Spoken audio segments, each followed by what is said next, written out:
A gente vê no Supremo Tribunal Federal, historicamente, um racha ali dentro. Primeiro, por exemplo, ficou muito simbólico a questão da Lava Jato. Uma parte do tribunal era contra os métodos adotados em Curitiba e outra parte era a favor. Teve aquela célebre discussão entre o ministro Luiz Roberto Barroso e Gilmar Mendes, que representou bem essa divisão. Depois, no governo Bolsonaro, havia o entendimento da maioria de que o então presidente fazia uma ofensiva contra o tribunal e eles se uniram.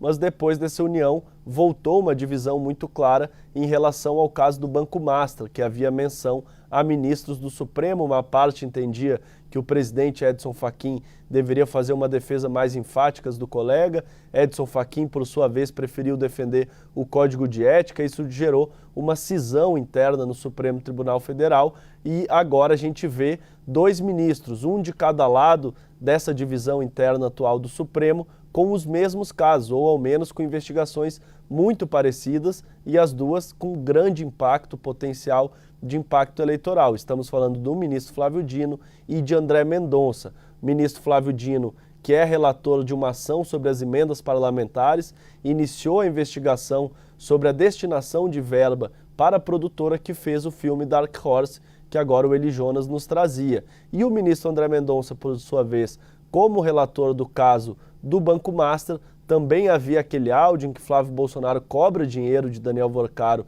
segundo ele, para o financiamento do filme, e ele também se torna relator de uma investigação sobre o filme em homenagem ao ex-presidente Jair Bolsonaro. Em relação ao Lulinha, a mesma coisa. A Polícia Federal encaminhou ao Supremo 3 pedidos de investigação contra o filho do presidente da República.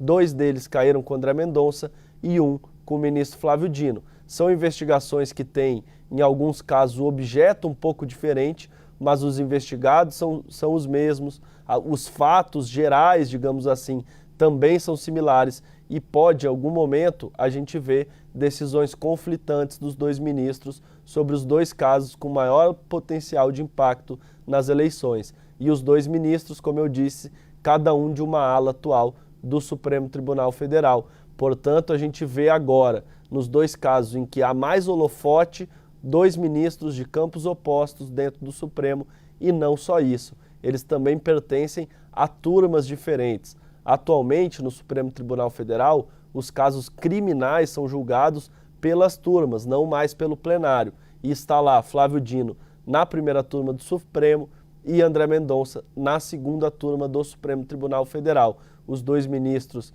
que estão, como eu disse, nessas alas opostas, relatando casos parecidos, e a gente pode ver em breve decisões conflitantes e como isso vai se resolver, apenas o desenrolar da história é que vai poder nos contar. Fato é que isso aprofunda, sim, essa divisão interna no Supremo, Elisa.